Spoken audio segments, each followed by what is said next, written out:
Why the Waves Came, Chapter 9, 31st October 1915. We couldn't leave Samson behind us quickly enough, although now with the sunlight on it, he had lost his haunted look. It was only now that I was on the way back home that it occurred to me how worried Mother must have been all this time. How I longed to see her again. I thought no more of ghosts or curses, but only of the joys of being home with her again, or how I would drink and then climb into bed and pull the blankets up over my ears and go to sleep for as long as I wanted. We both knew, though, the kind of workout that was awaiting us. We knew the anger and the inquisition that we would have to face, so our relief that we were at last off Samson was tempered with a certain reluctance to arrive. I remember there was precious little wind that day, only the gentlest of breezes, so we didn't bother even to set the sail. The warmth of the sun was lifting the last remnants of the fog off the sea as we rowed slowly down the channel past Puffin Island towards Briar and home. "Father's going to strap me, he always does," said Daniel. "Suppose I can't expect him not to, not after I took his boat, but it will only make it worse if I tell him we were on some sun. He'll burst his boiler if he thought we'd been anywhere near the place. You know what he's like about rules." "What are we going to tell them then?" I asked. "The truth," said Daniel. "Only we just leave out the bit about Samson. Went fishing and got lost into the fog. That's all there is to it." "Well, we didn't we? Didn't know where we were, so we just set it out until the fog lifted, and here we are." "Keep it as true as you like, Gracie, but for goodness sake, don't ever let me on we were on Samson." "Then we don't have to tell the birdman either, do we?" I asked. "I don't want to tell him. He'll be angry. I know he will be. And I don't like the look of him when he's angry. And he warned us not to go there, didn't he?" Daniel thought for a moment. "He's about the only person in the world I would never lie to. He's the only one I trust, Gracie, except you, of course. I'm going to tell him, Gracie. I'm going to tell him just the way it happened. He won't mind, honest. I know he won't." "Well, you can tell him by yourself," I said. "I'm not going to see him, not until I know he isn't angry with us. And ask him about that thing we found in the cottage, that unicorn's horn or whatever it is." "All right," said Daniel. I'll ask him. Let's pull a bit slower, Gracie. I'm in no hurry to get home." They spotted us as we came over the sandbars past Puffin Island. Everyone came running down onto the beach. You could see the news spreading through the island. People were running from cottage to cottage, and then they were hurrying down toward us. So that by the time I threw out our anchor, almost everyone on the island must have been there to meet us. I could see Mother in amongst them, looking pale and tired under her dark shawl. I waved to her, but she did not wave back. Daniel's family were there too, Big Tim in amongst them, and it was Big Tim who came wading us out into the shallows to help us hold the boat up onto the sand. "You for it now," he said, and the smile on his face was more one of menace than of welcome. "You're really for it." There were tears of relief at first. Mother held me to her briefly, then she took me by the arm and led me away through the crowd. She did not say a word to me. I saw Auntie Mildred covering him with kisses in spite of Daniel's effort to escape her clutches. But any tears of joy soon gave way to rage, and Daniel was subjected to a barrage of furious questioning. He was immediately surrounded by his brothers and sisters, and as Mother led me up off the beach, I heard behind me his father's thunderous voice. "You wait till I get you home. You just wait. How dare you? How dare you take out one of my boats without asking me first? I'll teach you a lesson you'll never forget." And when his mother intervened on Daniel's behalf, he roared again. "It's as much your fault as his, letting him run wild. And now look what he's done. Every boat on the island been out looking for him and he comes back here bold as brass after all the trouble he's caused. I'd turn him back and blue, you see if I want." Mother waited until we were far enough away from the crowd before she said a word. "I had shamed her in front of everyone," she said. How was she ever to hold her head up again on the island after this? With everyone thinking she had sent me out fishing for her at my age. But gradually her grip on my arm relaxed and we walked on side by side in silence for some time. "I thought I had lost you, Gracie," she said. "I didn't think I was ever going to see you again. I spent all last night wondering how I was going to tell your father when he got home." She stopped, put her hand on my shoulder, and then lifted my face to look into hers. "I know why you went out in that boat, Gracie Jenkins. I can't do without the money," she said, "but I can't do without you. If needs be, I can sell the boat. We'll have enough then to pay the rent for a year or two, and we'll be able to buy in all the food we need for the winter. Your father can always build another one when he gets back. You won't ever go off like that again, will you, Gracie? Promise me you won't, never again." "I promise," I said, and she kissed me on my forehead. "You cold," she said, "you ice cold." "I'm more thirsty than cold, Mother," I said. So I had my water at last, 3 mugs of it, brimful and wonderful. She put me to bed after that with a hot stone butter at my feet and she sat down on the bed beside me. I waited for her questions to come, but she said nothing more about it. Only that for the first time since Father left, she was glad he was not at home. "He would have heaved the roof," she said. "But then I suppose you'd never have gone out fishing in the first place if he had been here, would you? There'd have been no need for it, would there? And if he knew why you'd gone out, Gracie, he'd have been proud of you, that's for sure, like I am." "He'll be back soon," I said. "Won't be long, Mother. The war can't last forever, can it?" "Can't it?" She sighed as she got up to go, gathering her shawl around her. "Gracie," she said, "best not to go and play with Daniel for a bit. You're not the most popular girl on Briar just at the moment, you know. There's plenty of people, Daniel's mother amongst them, think you've been getting Daniel into mischief. Personally, I think it's 6 to 1 half a dozen of the other, don't you?" "I rarely dream, and if I do, I can scarcely ever remember them. But I dreamed a dream that night after my return from Samson that was so vivid I have never forgotten it. I saw through a sunlit fog, fleeting glimpses of Father riding over the sea on a bright white unicorn. He was in his sailor's uniform, and he rode so fast that his hat fell off. He was laughing when he jumped down to retrieve it. Then the unicorn galloped off into the fog and left him alone, standing on the sea. He looked everywhere for his hat, but he could not find it.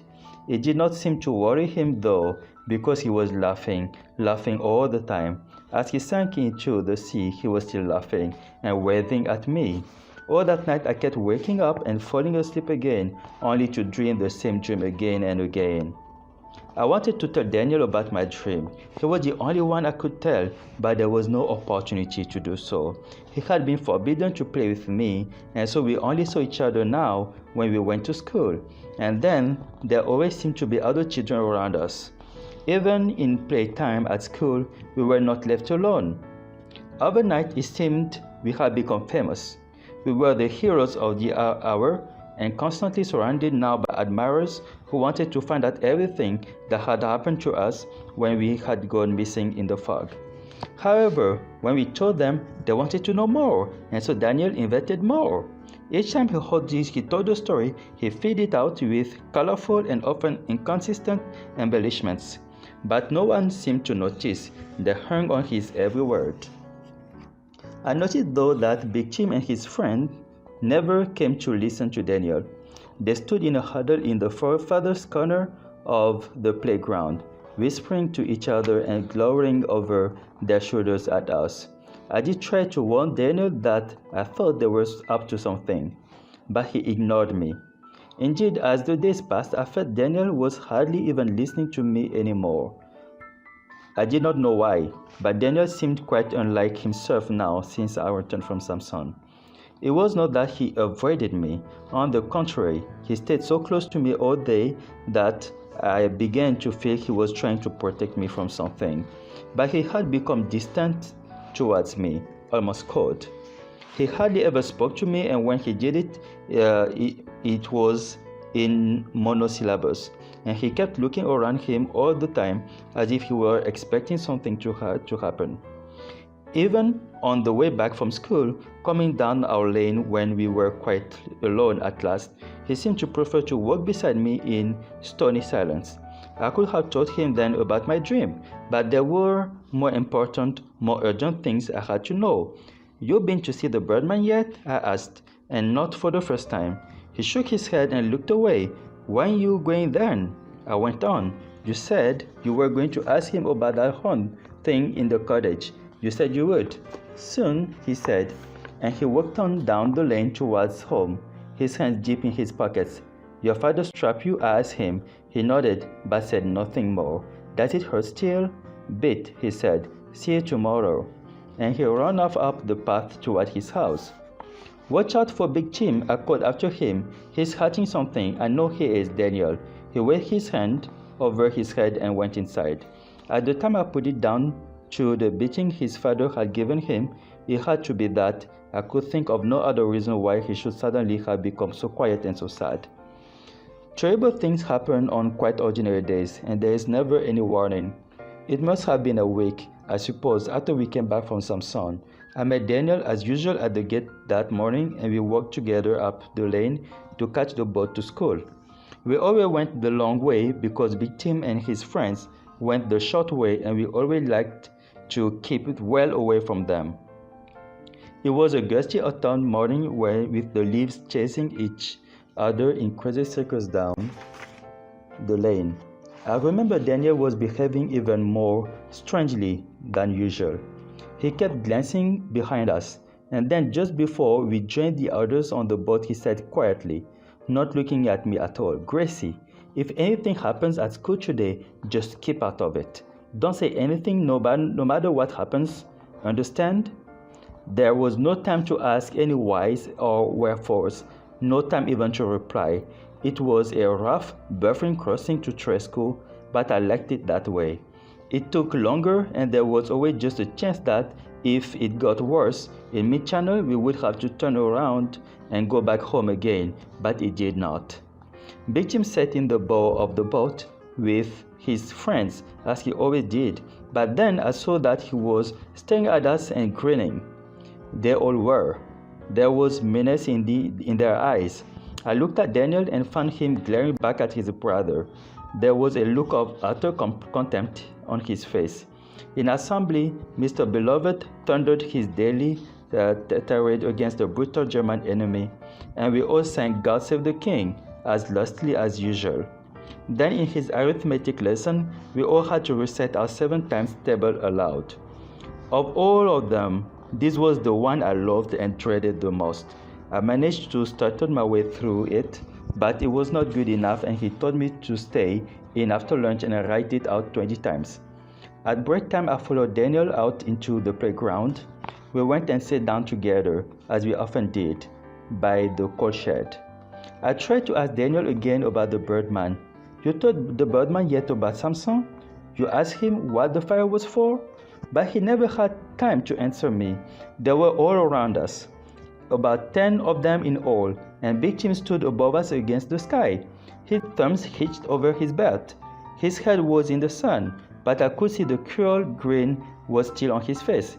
I had never really looked at Big Tim until then, not closely. I suppose that was because I had grown up with him and was too used to him to notice him. Above his high collar, his face had the look of a sweating red pudding. But as I got to my feet, it was not his face I was looking at, but the massive fist clutching his belt. He grinned at me and pushed me back against the wall. Daniel stepped between us. "Leave her be," he said. "She's nothing to do with it." "You're in it together," Big Tim said. "You're always together, isn't that right? If you're guilty, she's guilty." And there was an ugly curse of agreement from his friends behind him. "Guilty of what?" Daniel said.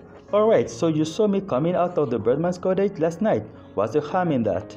But that's not the half of it, is it, Daniel boy? Big Tim went on, an unpleasant sneer in his voice. A hand lover, that's what you are. I've got a hand lover for a little brother. No use denying it, Danny boy. And he put a hand on Daniel's chest and pushed him back against the wall beside me. We saw you. We've seen you often, haven't we? And not just last night, Danny boy. Keep a good lookout, Welly Belly said, for king and country. And so we did. And what did we find by it? My little brother running down along Rashi Bay and up into the birdman's house on Heavy Hill. A stroke of luck, really, you see. 'Cause we've been watching that house the last few days, keeping an eye on him. Do you know why, Danny boy? Well, of course you do. That friend of yours, that birdman, he's the only one on wire who doesn't close his curtains at night like he should. Now, why do you think that is? And he pushed Daniel harder against the wall.